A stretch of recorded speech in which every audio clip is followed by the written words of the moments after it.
Hello friends, यहाँ मोर fast blog. आशा करुँच आपण मानक ये वीडियो पसंद आसो।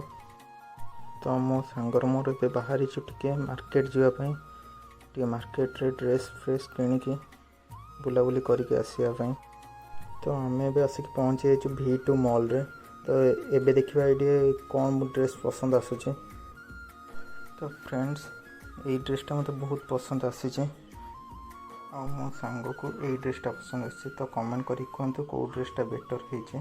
चलतु बिलिंग कर नवा। बिलिंग भी हो गला। तो फ्रेंड्स, मार्केटिंग तो सर जाइए। तो चलतु एबे किसी खाई नवा।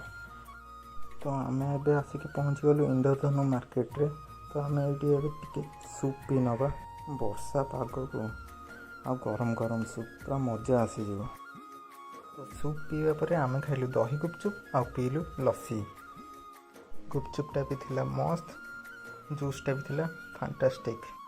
आशा करुँच फ्रेंड्स आपण मानक वीडियो बहुत पसंद आसथिबो। पसंद आसथिले टिके लाइक शेयर कमेंट सब्सक्राइब कर